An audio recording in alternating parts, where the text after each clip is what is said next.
System execution path interrupted by the Bcrypt Library DLL.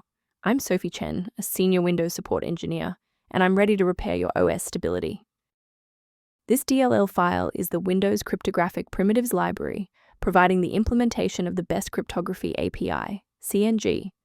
It is used for secure encryption, hashing, and signature validation across the OS. Now that you have the context, let's move into the repair process with a fresh installation. Because the Bcrypt Library DLL is a verified system file, we need to run an integrity check.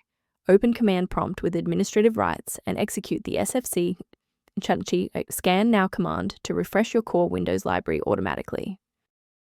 If a standard reinstallation doesn't restore the library, we need to verify if the system environment is properly recognizing the new components.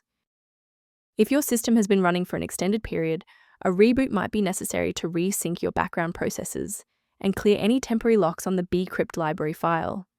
To avoid losing your place during the restart, bookmark this page now, or hit the like button to save this video to your library for easy access later. Before you proceed, let's touch on the essential safety standards for handling shared library files. The version of the Bcrypt Library DLL found on most download sites is often compiled for different hardware, which can cause your CPU to work harder or crash. To ensure your system remains within verified parameters, you might choose to use an authorized maintenance path for ongoing support. Resolve library inconsistencies and review system architecture using the reference below for information related to the Bcrypt library environment. If we successfully synchronize the missing library for Windows OS Core today, liking this video helps others find the solution. Subscribe for professional tech support.